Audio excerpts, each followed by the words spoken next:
So TCU basketball lands a big prospect in the transfer portal, and I'm stupid. I'll explain next on Locked On Horned Frogs.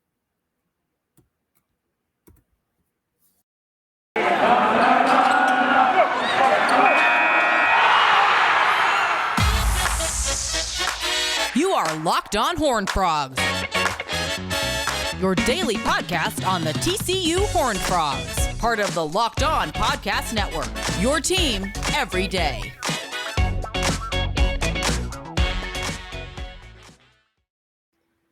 A bonus episode of Locked On Horned Frogs coming in your feed right now. We're on YouTube, also wherever it is you listen to podcasts in their audio form. So earlier today, literally I'm recording a video in segment 2. I was talking about TCU basketball and they're working the transfer portal. Started out really well, landed some big-time players, Jameer Nelson Jr. I forgot to mention Avery Anderson, the guard from Oklahoma State. Trey Tennyson, the guard from Texas A&M Corpus Christi. Essam Matafasa, the big man from Coastal Carolina. But they had missed out on a few post players that they were pursuing late in this process, one of them being Damian Collins, the Kentucky transfer who ended up at LSU. And I said in that video that it didn't seem like they had much traction with Ernest Udeh Jr., the big man from Kansas who was in the portal. Typically, I have Twitter open while I'm recording. I happen to not have it open when I was recording this afternoon. And apparently, while I was recording, Ernest committed to TCU. Ernest Udeh from Kansas committed to TCU. So if you watched or listened to today's video from earlier and you saw that news and you're confused, it was a dumb take by me. But, hey, I'm happy for TCU basketball because this is a big pickup. Now, similar to Damian Collins, 4-star prospect, goes to a big-time blue blood program like Kansas, does not see a ton of playing time in his freshman year at KU. But when he did, I mean, he made somewhat of an impact, averaged 2 points, almost 2 rebounds per game, shot 75% from the field. This is a old-school prototypical big man, 6'10", wingspan of 7'2", originally from Orlando, Florida. Again, I said he was a 4-star prospect at a high school. The comparison that 247 Sports gave him, the player comp, was Thomas Bryant, who was a player for the Washington Wizards for a long time. Not sure exactly where he is now, but he's bounced around the NBA for a while.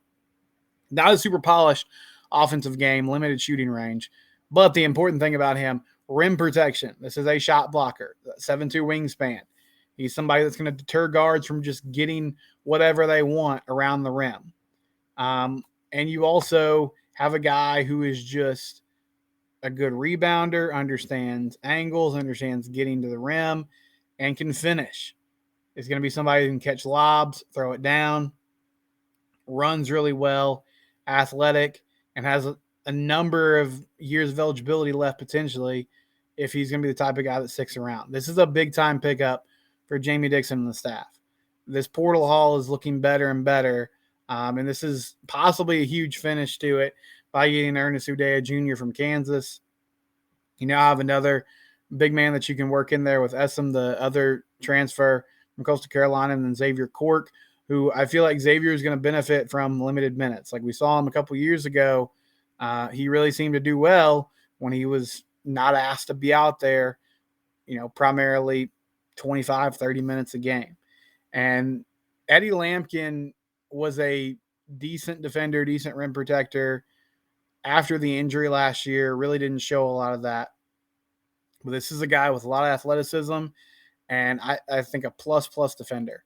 So really nice job by Coach Dixon. And this is the new world of college basketball.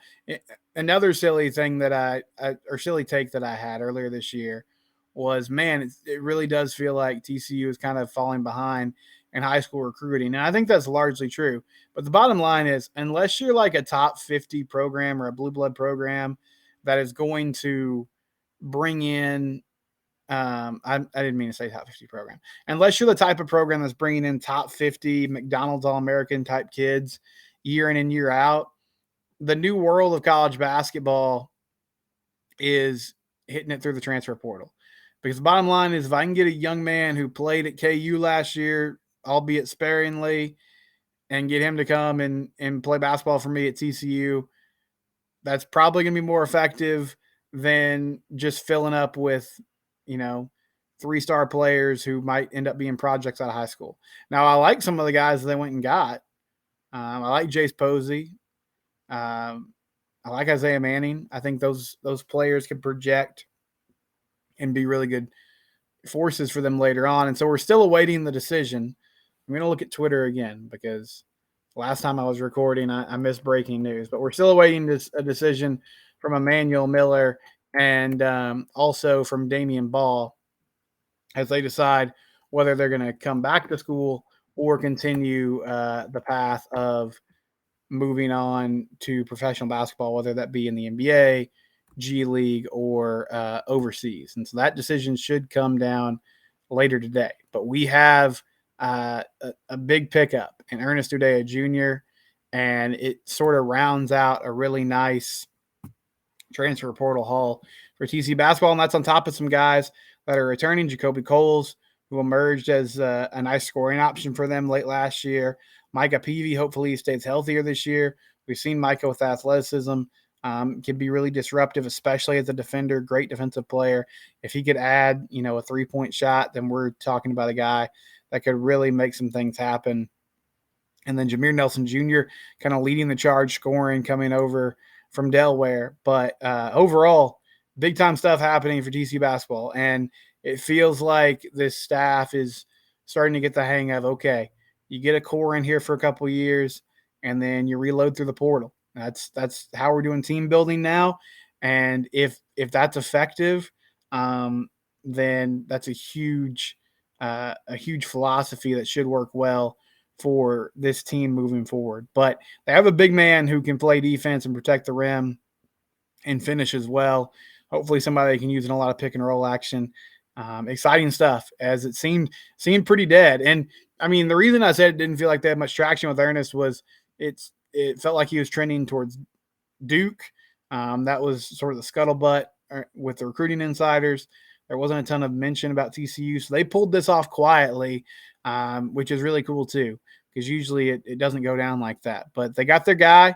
They got a big man now, and so you can check that off the list. We can stop fretting so much about who they're going to sub in and out in that rotation when the time comes. But yeah, nice job by Jamie Dixon and company this offseason so far, landing transfer portal players. And they kind of finished it out with Ernest Udeh Jr. We'll see what Emmanuel Miller and Damian Ball end up doing if both those guys come back. And we're talking about a pretty salty basketball team, at least on paper, going into the 2023-2024 season.